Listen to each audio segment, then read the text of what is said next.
विजयनेमीश्वरी जी महाराज, जिनकी परंपरा के साधु सबसे पहले बेंगलोर आए।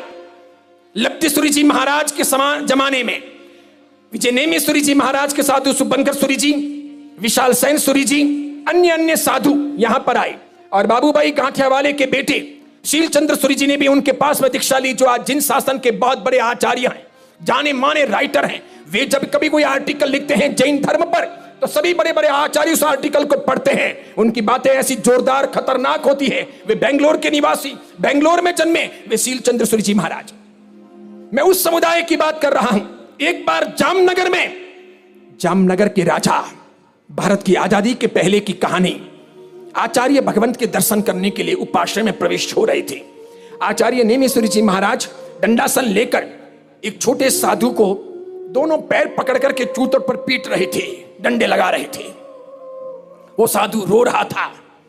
जैसे ही जामनगर के दरबार ने, जामनगर के राजा ने दरवाजे पर यह दृश्य देखा, वो चिल्लाए, ओ महाराज क्या कर रहे हो? नेमीश्वरी जी महाराज की जोरदार दाढ़ी, तीखी पैनी आंखें, राजा जैसी उनकी बॉडी, उनका शरीर का पूरा सौष्ठव। उन्होंने आंखें चीर करके राजा को देखा और कहा, चले जाइए आप। मेरे और मेरे शिष्यों के बारे में कुछ भी कहने का आपको अधिकार नहीं है। जामनगर के दरबार, जामनगर के राजा, आज बहुत बड़ा उनका राज परिवार और बहुत बड़ा उनका महल है।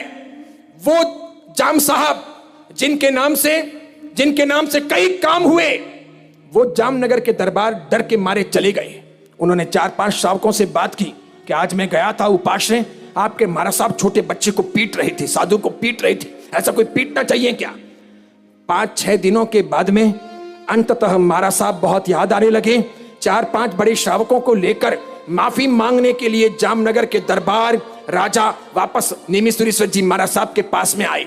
वो तो कोई बात नहीं, महाराज साहब ने उनको कुछ नहीं कहा, उन्होंने महाराज साहब को कुछ नहीं कहा। लेकिन एक महत्वपूर्ण बात आप सभी कान खोल करके सुन लीजिए।